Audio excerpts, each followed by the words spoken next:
The date is July 19, 1989. United Airlines Flight 232, a McDonnell Douglas DC-10, was flying from Denver to Chicago, carrying 296 people. The flight was routine until 37,000 feet, when the unthinkable happened. The rear engine, Engine 2, suffered a catastrophic, uncontained failure. In an uncontained failure, the engine's internal components, like fan blades and turbine discs, break apart and are ejected at extremely high velocity, shattering the protective casing. On Flight 232, those deadly fragments flew out and severed all three of the plane's hydraulic systems. These systems are the aircraft's lifeblood, controlling the elevators, ailerons, and rudder, the very surfaces needed to steer the plane. The cockpit was instantly transformed into a chaos of alarms and warnings. The pilots realized they had zero flight control. Captain Al Haynes and his crew faced a situation no training manual had ever prepared them for. They could only control the plane using differential thrust, manipulating the power of the two remaining wing engines. They were flying a 100-ton projectile by playing a complex game of throttle up and throttle down. Their target, Sioux City, Iowa. This was not flying. This was an improvisation born of genius and sheer terror. The descent was a violent, uncontrollable nightmare. The DC-10 pitched and yawed wildly, fighting the air and the crew's desperate attempts to maintain stability.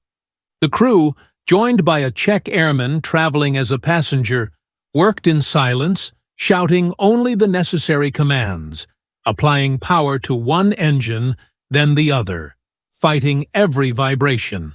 The crash landing at Sioux City was inevitable, but the crew's efforts mitigated the disaster.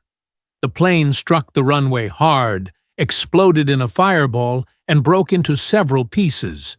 Of the 296 people on board, 185 survived.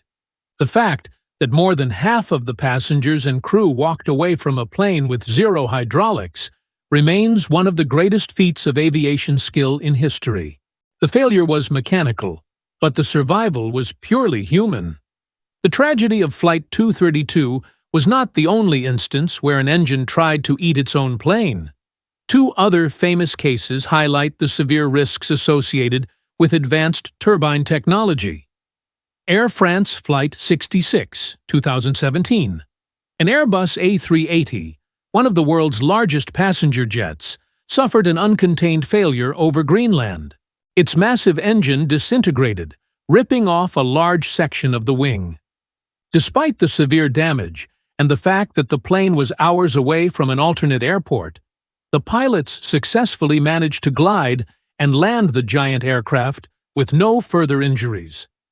The failure was so catastrophic that pieces of the engine were later found scattered on the Greenland ice sheet. Qantas Flight 32, 2010. Another Airbus A380 suffered a dramatic, uncontained engine failure shortly after takeoff from Singapore. Not only did the engine explode, but the blast took out hundreds of wires, crippled multiple systems, and left the pilots with over 50 separate error messages to manage. The pilots spent hours manually calculating landing speeds and braking distances because the computer systems were fried. It was a technical and cognitive overload, successfully managed by a calm and highly experienced crew. These catastrophic engine failures exposed the aviation industry's ultimate weakness: the need to contain a violent, high-speed disintegration. Modern turbine engines operate under such extreme temperatures and pressures that when they fail, the explosion is immense. The investigations into these three incidents led to massive changes in engine design, blade inspection procedures, and, most importantly, redundancy in hydraulic and wiring systems.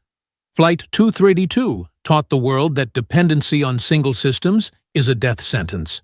The uncut truth of these accidents is that the engine engineers designed the failure, but the pilots designed the survival. They demonstrated that, even when technology betrays you, human ingenuity, training, and the sheer power of will can defy the laws of physics and bring hundreds of people home safely. This has been War Stories Uncut. Subscribe now and hit the bell.